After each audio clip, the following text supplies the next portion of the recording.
नमस्कार। सुर्खियों के बाद अहम खबर। मध्य प्रदेश हाईकोर्ट ने एक अहम फैसला देते हुए मध्य प्रदेश लोक सेवा आयोग 2019 की परीक्षा को उत्तीर्ण करने वाले अनारक्षित वर्ग के सैकड़ों छात्रों को बड़ी राहत दी है। हाईकोर्ट ने एमपीपीएससी के उम्मीदवारों के लिए परीक्षा आयोजित करने के निर्देश दिए। इन्होंने अनारक्षित वर्ग के कट ऑफ से अधिक अंक प्राप्त किए हैं। कोर्ट ने कहा कि भर्ती नियम 2015 से मुख्य और विशेष मुख्य परीक्षा के परिणाम के आधार पर इन उम्मीदवारों के इंटरव्यू के लिए सूची तैयार करें। हाईकोर्ट ने कहा पीएससी को कहा है कि इसके लिए वही प्रक्रिया अपनाई जाए जो पूर्व की परीक्षाओं में अपनाई गई। जस्टिस नंदिता दुबे की एकल पीठ ने यह निर्देश दिया है कि विशेष मुख्य परीक्षा और साक्षात्कार की पूरी प्रक्रिया 6 महीने के भीतर पूरी कर ली जाए।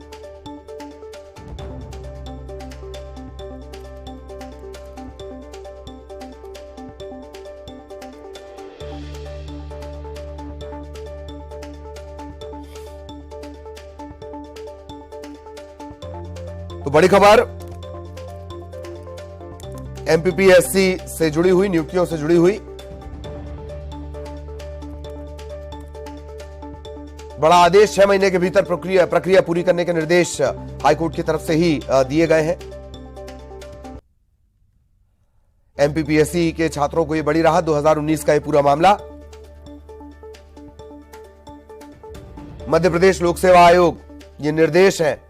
अनारक्षित वर्ग के सैकड़ों छात्रों को बड़ी राहत। जिन्होंने भी अनारक्षित वर्ग के कट ऑफ से ज्यादा नंबर प्राप्त किए हैं, भर्ती नियम 2015 से मुख्य और विशेष मुख्य परीक्षा के परिणाम के आधार पर इनके इंटरव्यू के लिए सूची तैयार की जाए।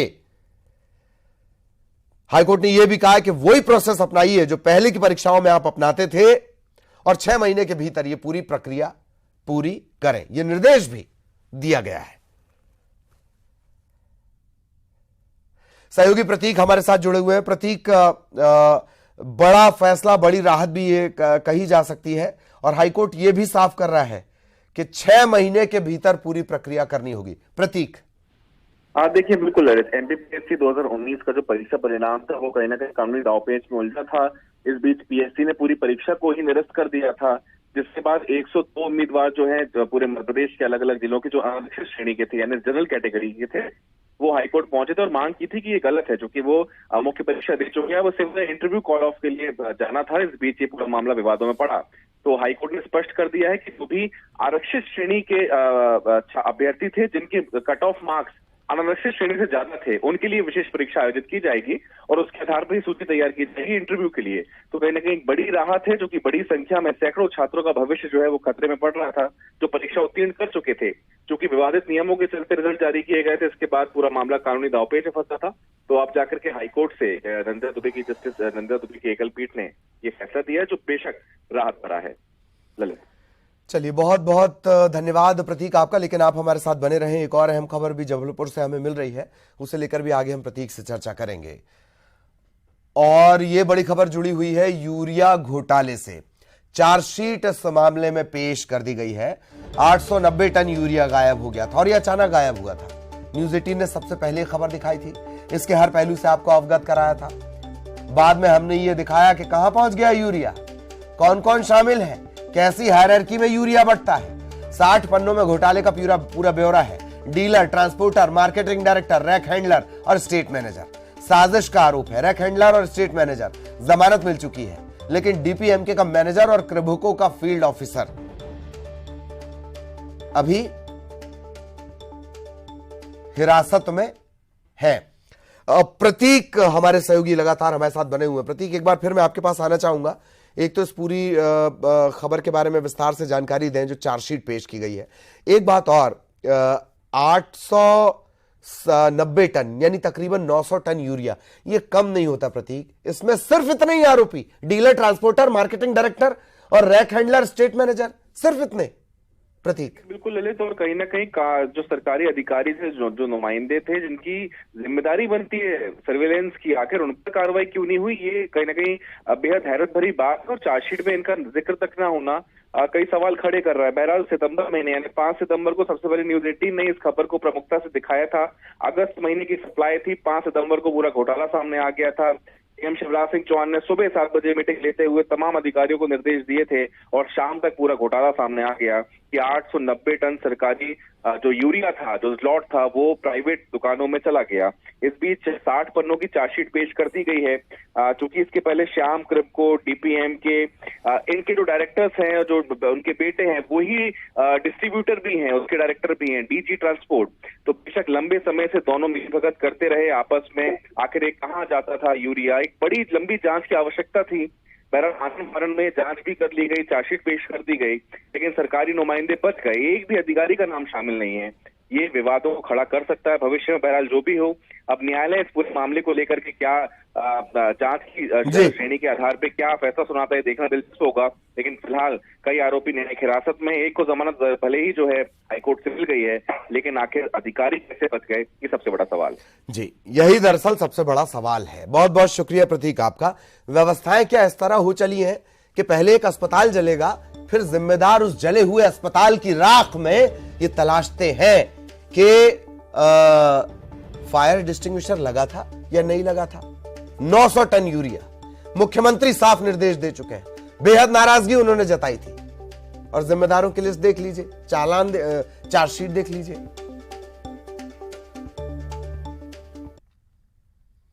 और अब खबर बड़वानी से। महाराष्ट्र के पंढरपुर में बड़ा हादसा हुआ। ट्रैक्टर पलटने से 5 लोगों की जान चली गई। ये सभी बड़वानी के रहने वाले थे। सेंधवा के पंचायत कोलकी के ये सभी रहने वाले थे मजदूर।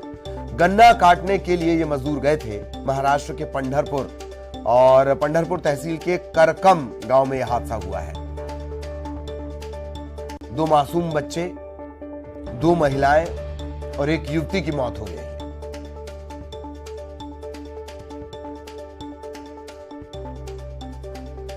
बड़वानी से सहयोगी पंकज शुक्ला हमारे साथ जुड़े हुए हैं। पंकज, पूरी जानकारी विस्तार से दें जरा। जी बिल्कुल। जिस तरीके की घटना, काफी दर्दनाक हादसा हुआ है और मासूम बच्चों सहित 3 अन्य की मौत हुई है। और कुल मिला के ललित, यहाँ से काफी दूर है, करीब 400 से 500 किलोमीटर दूर की यह घटना है। तो एकदम स्पष्ट जानकारी तो नहीं मिल पा रही, लेकिन जो गांव के सरपंच प्रतिनिधि हैं उनके द्वारा जो जानकारी दी जा रही है उसके अनुसार ये सभी जो मजदूर हैं ये गन्ना काटने के लिए सेंधवा के कोलकी से पंढरपुर के करकम गांव में गए थे। और वहीं देर रात गन्ना काटने के बाद ऐसा बताया जा रहा है कि ये लोग अपने गंतव्य पर जा रहे थे। इसी दरमियान ट्रैक्टर ट्राली पलट गई और उसी हादसे में जो है इन 5 लोगों की मौत हुई है। ललित, चलिए, धन्यवाद पंकज इस तमाम जानकारी के लिए।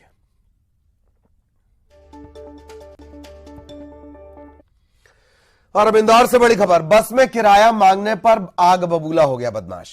किराया मांगने वाले को चाकू से धमका दिया, कंडक्टर को चाकू से धमका दिया। सिटी बस में चाकू लेकर धमकाने की वारदात, और ये पूरी वारदात सीसीटीवी में कैद हुई है। खजराना थाना क्षेत्र का यह मामला है। पुलिस ने केस दर्ज कर लिया है। सीसीटीवी में नजर आ रहे बदमाश की तलाश जारी है।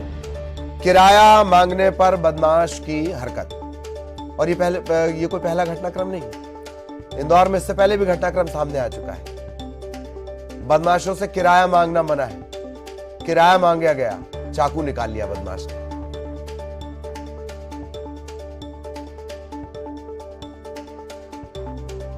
सिटी बस में चाकू लेकर धमकाने की वारदात, और ये सीसीटीवी में कैद हुई है।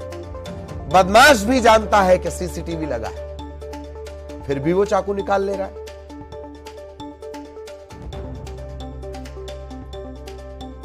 सहयोगी विकास हमारे साथ जुड़े हुए हैं। विकास के पास आपको लिए चलेंगे। विकास, पूरा घटनाक्रम बताएं, और अगर मैं गलत नहीं हूं तो इस तरह का घटनाक्रम दूसरी बार ये सामने आ रहा है।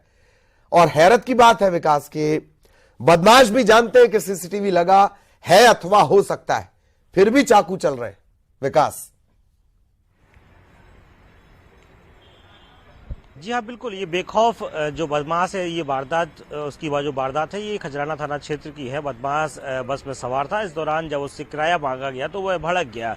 उसने अपने पास रखे चाकू को निकाला और उस मांगने जो उसने किराया की मांग की थी उससे जाकर धमकाने लगा। इस दौरान उसने कई बार अपशब्दों का भी इस्तेमाल किया। उसके बाद ये भी एक दूसरे अन्य जो बस के कर्मचारी था उससे ये भी कहा कि ये मुझे जानता नहीं है, उसे मेरी पहचान बताइए। तो लिहाजा जो बदमाश है वो बेखौफ है और इलाके में खासा सा वर्चस्व रखता है। बहरहाल जो पूरी वारदात है वो सीसीटीवी कैमरे में कैद हो गई। गनीमत ये मानी जा सकती है कि इस दौरान कोई बड़ी वारदात नहीं हुई, और दूसरी ये कि वहां पर सीसीटीवी लगे हुए थे, लिहाजा जो पूरी वारदात है वो सीसीटीवी में कैद हुई है। पुलिस ने अब सीसीटीवी के आधार पर केस दर्ज कर लिया और हुलिया के आधार पर आरोपी की तलाश शुरू कर दी है। और ये भी बात सही है ललित की कोई पहला मामला नहीं है जब बदमाश जो है वो चाकू लहराते हुए नजर आ रहा है। इससे पहले भी सिटी बस पे बदमाश एक बार चाकू लहराते हुए नजर आया था और इस दौरान पुलिस ने कार्रवाई करते हुए उसका इलाके में जुलूस भी निकाला था। इस बार भी कमोबेश ऐसे ही जो जानकारी ऐसी प्रतीत होती है कि जल्दी ही इसी बदमाश का जुलूस अब इलाके में निकाला जाएगा, ताकि जो बेखौफ बदमाश है वो अब खुद इलाके के लोगों से माफी मांगते नजर आएगा। इसके अलावा विकास, क्या किसी तरह का मामला या मेरा ख्याल है कंडक्टर है जो पैसे मांग रहा था, इसने किसी तरह की एफआईआर कोई दर्ज कराई है या इनिशिएटिव खुद पुलिस को लेना होगा? जी नहीं, चूंकि जिससे चाकू की नोक पर धमकाया गया था उसने खुद ने, अर्थात जो कर्मचारी है उसने खुद केस दर्ज कराया खजराना थाना पुलिस के पास, और खजराना थाना पुलिस ने प्रकरण दर्ज करके आरोपी की तलाश शुरू कर दी है। दावा ये किया जा रहा है कि जल्दी ही आरोपी को गिरफ्तार किया जाएगा और उसके खिलाफ कड़ी कार्रवाई भी की जाएगी। जी जी जी, हालांकि शुरुआत में ही जो विकास है उन्होंने ये जानकारी दे दी थी कि मामला दर्ज कर लिया गया है, पड़ताल की जा रही है। ये जाया सवाल हो गया। बहुत बहुत शुक्रिया आपका विकास इस तमाम जानकारी के लिए।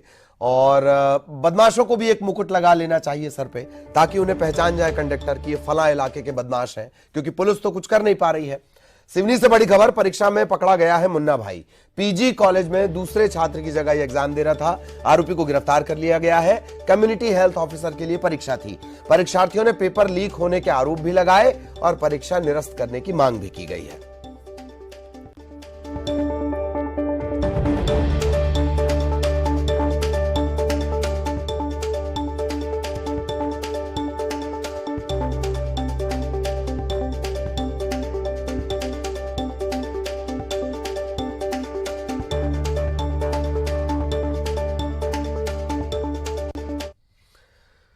और अब खबर सीधी से, नियमों को ताक पर रखकर सरपंच ने बुलडोजर चलवाया है। 18 दुकानों के सामने लगे टीन शेड और शटर को धराशायी कर दिया गया। बुलडोजर चलवाने पर व्यापारियों में आक्रोश है। सरपंच समेत जेसीबी चालक पर मामला दर्ज करने की मांग की गई है। व्यापारियों ने कलेक्टर, जिला पंचायत सीईओ से भी इसकी शिकायत की है। सिहावल जनपद क्षेत्र के बाहरी ग्राम पंचायत का ये पूरा मामला है। बहरी का सरपंच है अनुज साहू, इसने दुकान के सामने बुलडोजर चलवा दिया, शटर को धराशायी कर दिया है।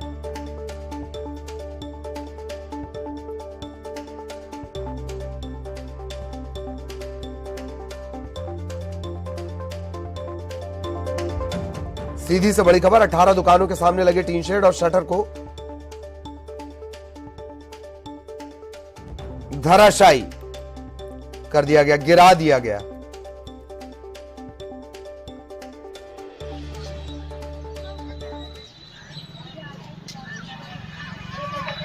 तो ये मनमानी एक तरह से कही जाएगी। अब जो व्यापारी हैं वो नाराज हैं और कलेक्टर, जिला पंचायत सीईओ से ये शिकायत इस बात की गई है। सरपंच ने ये बुलडोजर चलवाया और आधी रात को ये बुलडोजर चलवा दिया इसने।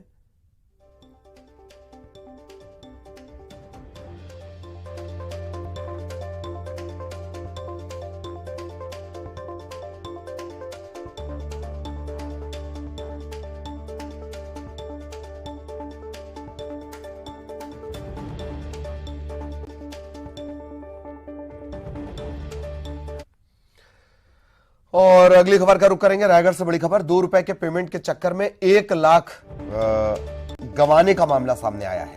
कुरियर डिलीवरी के नाम पर 1 लाख की ठगी की गई है। मोबाइल में लिंक भेजकर ऑनलाइन ये ठगी की गई है। चक्रधर इलाके के बोरदादर का ये पूरा मामला है। पता सुधरवाने के लिए ठग ने कॉल किया और लिंक ओपन करते ही बैंक खाते से 1 लाख गायब हो गए। अज्ञात आरोपी पर मामला दर्ज हुआ है 420 का।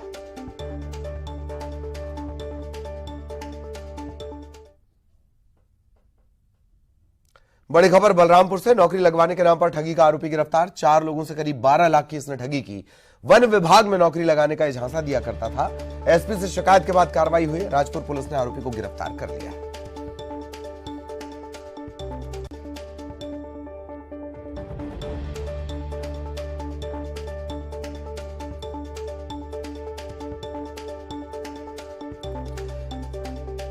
बलरामपुर का यह पूरा मामला है। 4 लोगों से 12 लाख की ठगी की गई है। आरोपी गिरफ्तार कर लिया गया।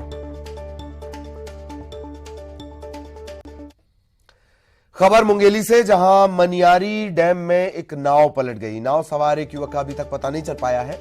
हालांकि इसमें एक और युवक भी सवार था, वो तैर कर निकल गया। गोताखोर की मदद से अब इस युवक की तलाश की जा रही है। राजीव गांधी मनियारी जलाशय की ये पूरी घटना है। एक युवक का पता नहीं चल पाया है। खबर कोरिया से, जहां एक बंद पड़ी खदान से चोरी का सामान बरामद किया गया है। पुलिस ने कबाड़ से भरा एक पिकअप जब्त किया है। 2 आरोपी गिरफ्तार किए गए हैं। बाकी आरोपियों की तलाश पुलिस कर रही है। पटना थाना क्षेत्र का यह पूरा मामला है। खबर बिलासपुर से, जहां जीपीएफ में 59 लाख की गड़बड़ी का मामला सामने आया है। एसपी ऑफिस में तैनात महिला एएसआई पर यह आरोप है। एसएसपी ने महिला एएसआई मधुशीला सूरजलाल को बर्खास्त कर दिया है और 2 दिन पहले इस महिला एएसआई को उड़ीसा पुलिस ने गिरफ्तार किया था।